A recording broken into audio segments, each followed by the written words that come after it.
Ahora sí, el gran misterio, la gran pirámide, la pirámide de Keops. Vamos a ver y analizar algunos números. Yo soy ingeniero, perdón si hablo mucho con números, pero está bueno a veces comparar, porque a veces se dicen cifras, millones, miles, pero está bueno analizar, reflexionar sobre los diferentes números. La pirámide tiene más de 2.300.000 bloques de piedra. Cada piedra tiene diferentes tamaños, algunos van de los 3 a 4 toneladas, recuerden el peso de un auto. Y las más grandes que podemos encontrar en el medio, en el centro de la pirámide, 50, 60, 70 toneladas. ¿Cómo hicieron para mover eso? Trasladar, no se sabe. El volumen, 2.500.000 metros cúbicos. Ahí nuevamente, ¿es mucho, es poco? Si eso fuera un gran bidón de agua y lo llenáramos de agua, ¿saben qué cantidad de agua o para cuántas personas da? Casi 800 litros para cada uruguayo. Los 3 millones de uruguayos recibirían 800 litros de agua. Mucho, ¿no? Por eso uno a veces no es consciente del volumen. A veces es importante comparar con ciertas cosas. Algo muy interesante también, que la pirámide estaba recubierta por más de 25.000 bloques de caliza, pulido a espejo.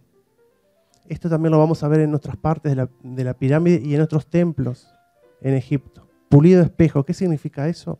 Como la mesada en los baños, en las cocinas, que uno se puede ver.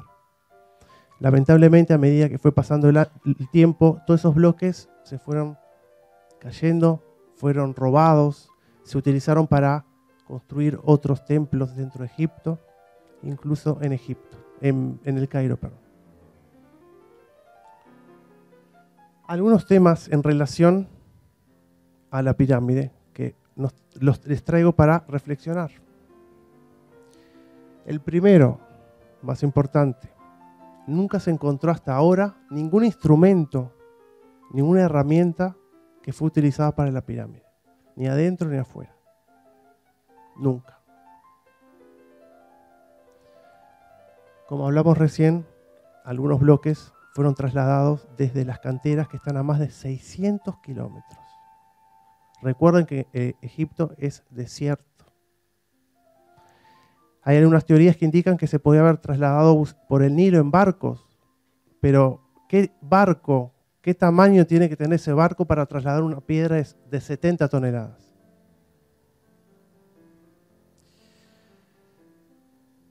Un ejemplo, ahí les traje una grúa gigante para elevar un contenedor de 30 a 40 toneladas. Observen la grúa que usamos ahora en la actualidad, el contrapeso que tiene.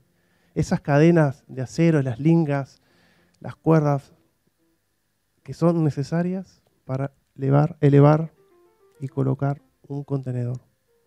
En Egipto no se encontró nada de eso. Como mencionamos recién, hojas de palma, medio difícil construir una soga tan resistente como una hoja de palma. Hay otras teorías que indican que se utilizaron rampas primero de madera, medio difícil porque en Egipto no había mucha madera, y para mover un bloque sobre una rampa de madera no aguanta. Y los estudios indican que esa rampa tendría que haber sido más grande, casi el doble que la pirámide. Por lo tanto, esa rampa ya sería una obra de ingeniería. Yo, constructor, dejaría la rampa y la pirámide, porque ya es una obra de ingeniería más importante que la pirámide. Sin embargo, no se encontraron restos de esa gran rampa, si es que hubo. Otro tema también a tener en cuenta es las personas que construyeron. Hay muchas teorías, lo pueden ver en los libros, ya no se usa mucho, pero esa teoría de que fue construida por esclavos. Pero en esa época no había armas. Yo ahora vengo con un revólver y digo, hagan tal cosa, ustedes me obedecen. Algunos capaz que no todos. Pero en esa época no había armas. La única arma era un palo, un látigo, una flecha.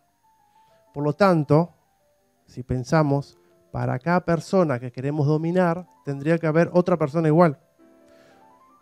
Si la construyeron 50.000 esclavos, se necesitaba 50.000 personas para dominar a esos 50.000 esclavos. Como que no tiene mucho sentido esa teoría. Y también importante, la cantidad de personas, como dijimos, si fueron miles, ¿cómo se organizaban? Ahora tenemos un teléfono, una computadora, una radio, y podemos decir, mover la piedra 1 milímetro más para allá, 5 centímetros para abajo. Pero en ese entonces no había eso.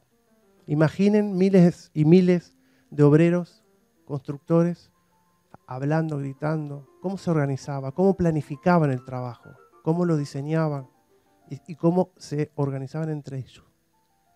Es algo para tener en cuenta.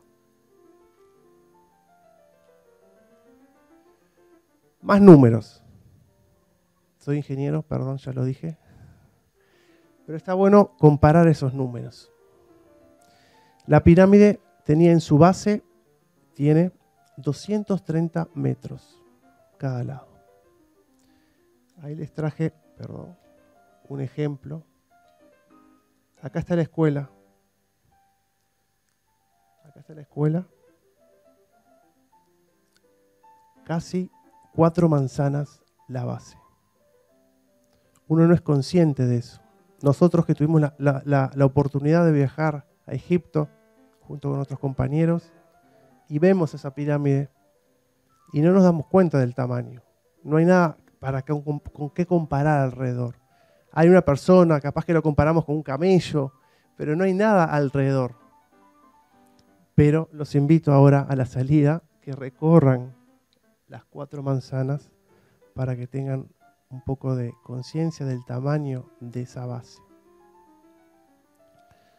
También la altura cuando se construyó tenía 146 metros, que lamentablemente se fue cayendo en los bloques de la cima. Pero también si lo comparamos con la torre de Antel, observen el tamaño. Y ahí no se dan cuenta, o capaz que algunos sí, un matemático, observan los números. Lado norte, 230 metros, 364 centímetros. Lado sur, 234 centímetros, 365 milímetros. 1 milímetro de diferencia. ¿Cómo hicieron los constructores para construir y el error sea de 1 milímetro?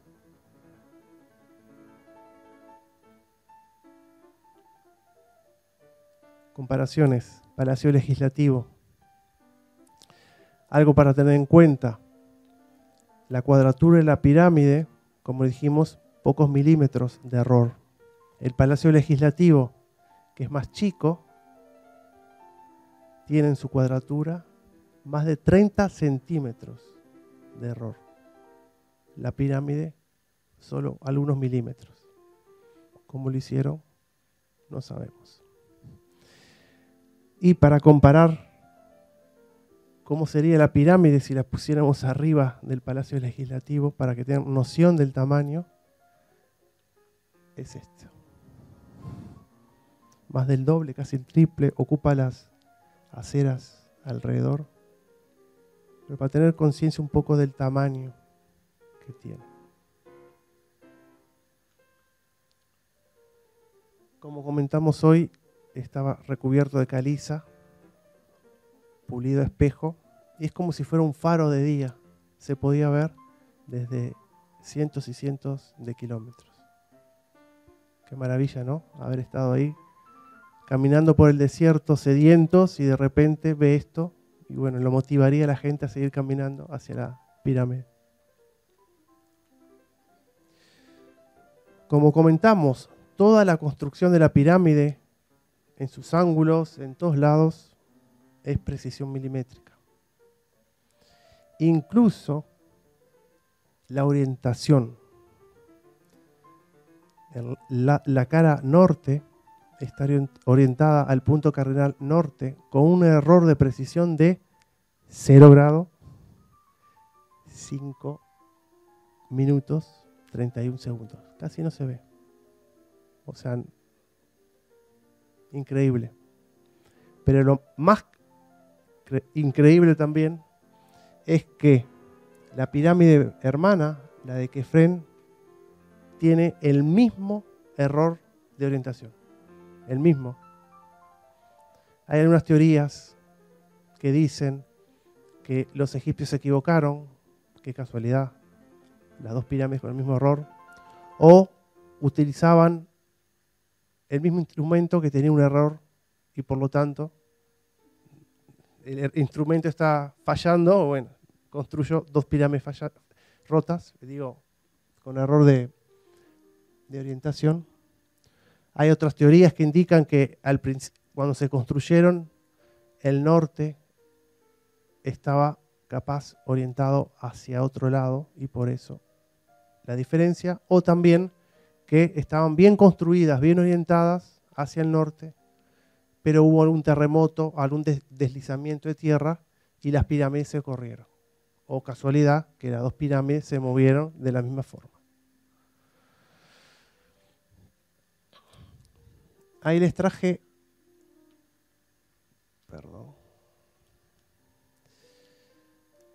este instrumento, en teoría era el que se usaba, o el instrumento que había en ese momento en Egipto. Una escuadra de madera con una piola y una plomada. Y al lado, un instrumento moderno de ahora, un teodolito, que es un instrumento óptico mecánico, que en la actualidad estos instrumentos igual tienen errores de precisión al medir. Se utiliza en los agrónomos, los arquitectos, los ingenieros. El mismo error.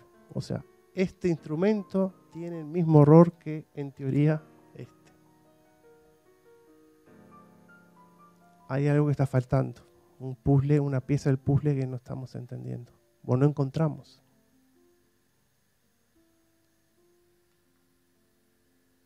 Bueno, vamos a entrar a algunos lugares dentro de la pirámide.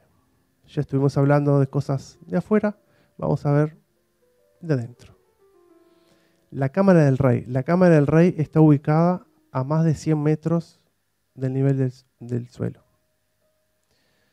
Tiene aproximadamente 10 metros de largo, 5 de ancho, 5 de alto.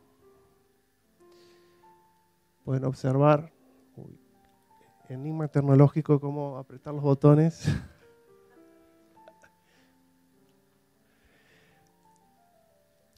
Como pueden observar, tienen esos bloques todos unidos en forma milimétrica, bloques de 2-3 toneladas. Pero lo más sorprendente es que el techo está formado por exactamente 9 bloques de 45 toneladas de granito rojo. 45 toneladas. ¿Cómo hicieron para elevar bloques de 45 toneladas y ponerlos ahí?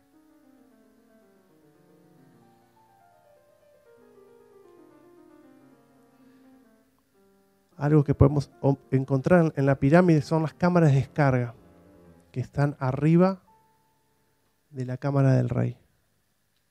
Esta es la cámara del rey y acá están estos bloques. Estos bloques pesan entre 50 y 70 toneladas, uno arriba del otro, y terminan tipo en flecha, en techo. ¿Para qué usaban eso? Vendría a ser como una viga moderna para balancear el peso, para que el peso de toda la pirámide no se cayera, no aplastara la cámara del rey. Nuevamente, ¿cómo hicieron esto? un misterio. Pero ha funcionado porque hasta ahora, y a pesar de los terremotos, de los deslizamientos de tierra, no se ha caído hasta ahora nada. La viga egipcia funcionó. Y recuerden que hace más de 4.000 años, ¿no?, que está esa viga soportando el peso. Algo interesante, dentro de la cámara del rey, los sarcófagos. Sarcófagos de granito rojo, pulido a espejo, nuevamente el pulido de espejo. Ojo que no es bloques unidos, es un solo bloque que se talló de alguna manera, pulido a espejo. Yo tengo un problema tecnológico con el control remoto. Pueden observar acá estos lados. Estos ángulos son rectos, 90 grados exactos. ¿Cómo lo hicieron? Misterio. Algo interesante también. Uno piensa que esta pirámide en particular es una tumba. Por lo tanto, cuando se encontró este sarcófago, se pensó que había una momia del rey. Pero no se encontró nunca ningún resto. Ojo, no es que alguien entró y no veo nada. No, microscópicamente se llevó un microscopio y nunca se encontró ningún resto de la momia, del ajuar funerario.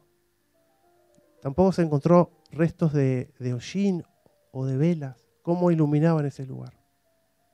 Es un gran misterio.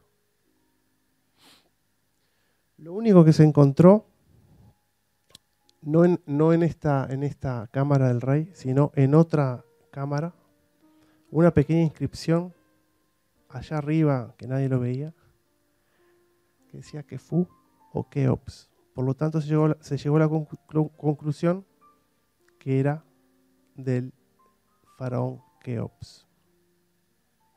Pero se basa solo en un grafito por ahí arriba.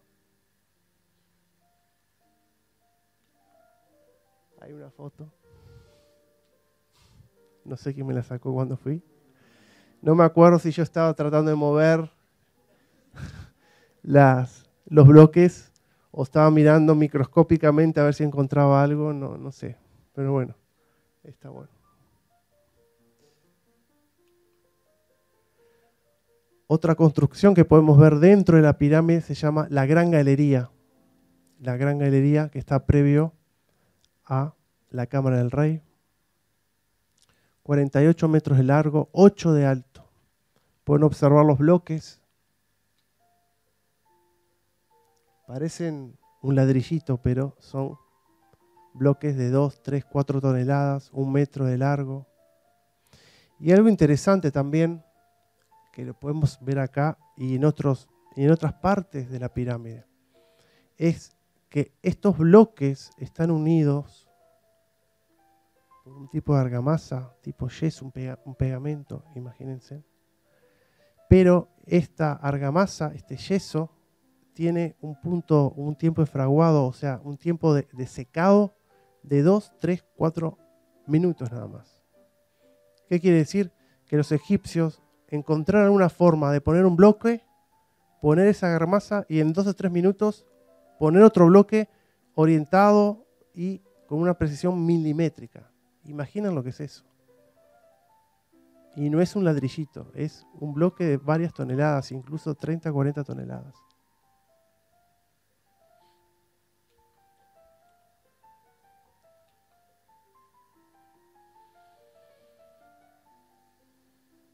Conductos internos, también muy interesante. Podemos encontrar dentro de la pirámide, acá teníamos la cámara del rey, la cámara de la reina, cámara subterránea y estos ductos que están acá. 2 que miran al lado sur, 2 al norte. ¿Para qué servían esos ductos?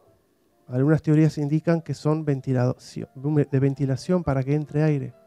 Pero medio raro, semejante mole con 2 o 3, 4 ductos de aire. La mayoría de ellos están cerrados. ¿Cómo lo construyeron? Este, por ejemplo, que sale la cámara de la reina, es un ducto de 20 centímetros por 20 centímetros, 60 metros de largo y una inclinación nuevamente exacta, 39 grados de inclinación. ¿Para qué hicieron eso? A mala dificultad, porque se fue construyendo ese ducto a medida que iban construyendo la pirámide. Yo, Leo, constructor, lo más fácil hacer un ducto horizontal, un ducto vertical, pero no un ducto con una inclinación de 39 grados.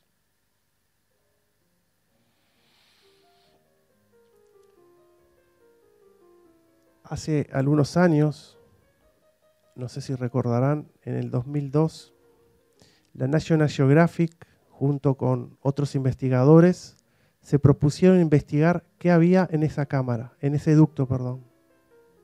Porque por acá está cerrado esta puerta que está acá.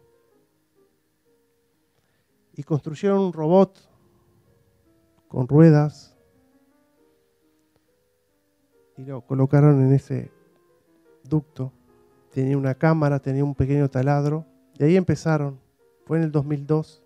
Se transmitió a nivel mundial en vivo. Yo me acuerdo que lo vi por la CNN. Y era, ¿qué había detrás de esa puerta? De a poquito fue el robot que empezó por acá y empezó de a poquito, de a poquito, de a poquito. ¿Qué había detrás de ese ducto? ¿Qué misterio se podía encontrar? ¿Una tumba? ¿Un tesoro? Y luego de varios minutos, ese robot atravesó con ese taladro esa puerta. ¿Y qué encontró? Una pequeña cámara y otra puerta. Lamentablemente no se pudo continuar viendo qué había detrás de esa puerta, porque esa segunda puerta es más ancha, tiene 60 centímetros de ancho y no entra ningún robot ahí. Se necesitaría un taladro más grande, más potente. Y bueno, queda ahí el misterio de qué hay detrás de esa segunda puerta.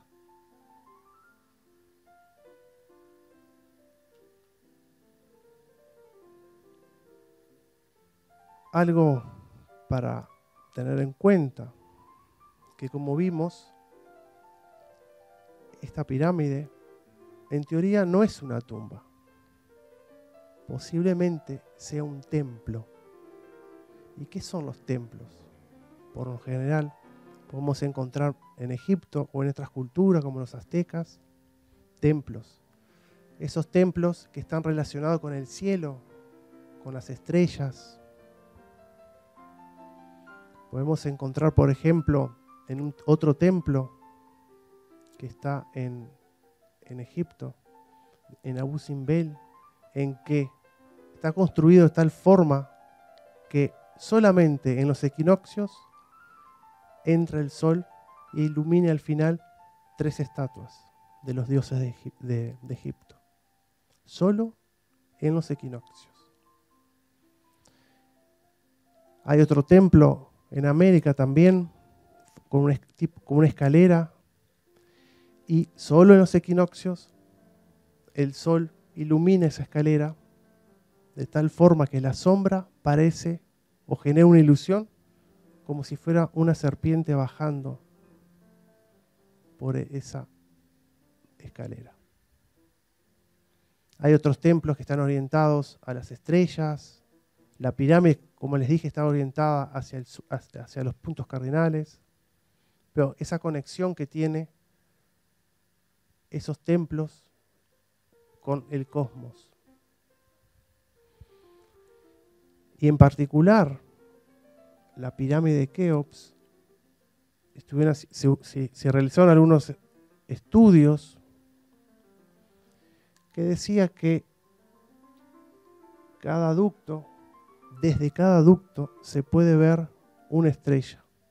Estrellas que tienen nombres que son muy importantes para los egipcios, por ejemplo Sirio, relacionado con Isis, con Horus.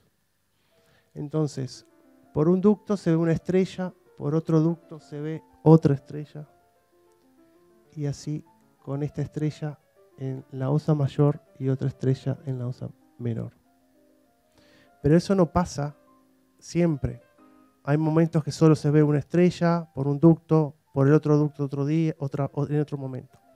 Pero los estudios indican que hay un momento en que se pueden ver las 4 estrellas desde esos ductos.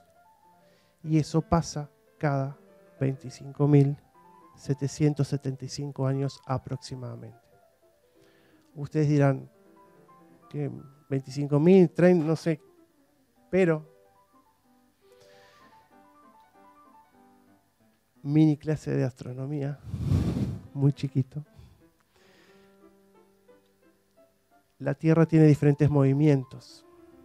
Tiene un movimiento de rotación, 24 horas, un movimiento de traslación, 365 días, y hay un movimiento que no lo vamos a explicar por falta de tiempo, pero me creen, si no lo pueden googlear, se llama el movimiento de precesión de equinoccios, que cada cuánto se da, cada 25.775 años aproximadamente. Es decir, que los constructores de alguna manera tenían este conocimiento de igualar o plasmar en esta tierra algo que es celeste. Continuando con otro ejemplo, también el ingeniero Robert Powell, que es muy famoso en Egipto, que escribió muchos libros, hay muchos documentales en National Geographic, en History Channel también, que también escribió muchos libros, pero escribió un artículo o una investigación que dice que está relacionado a las 3 pirámides con el cinturón de Orión. La misma dimensión, la misma distancia en proporción que hay entre las 3 estrellas es lo que hay entre la pirámide de Keops, su hermana Kefren y Meserinos.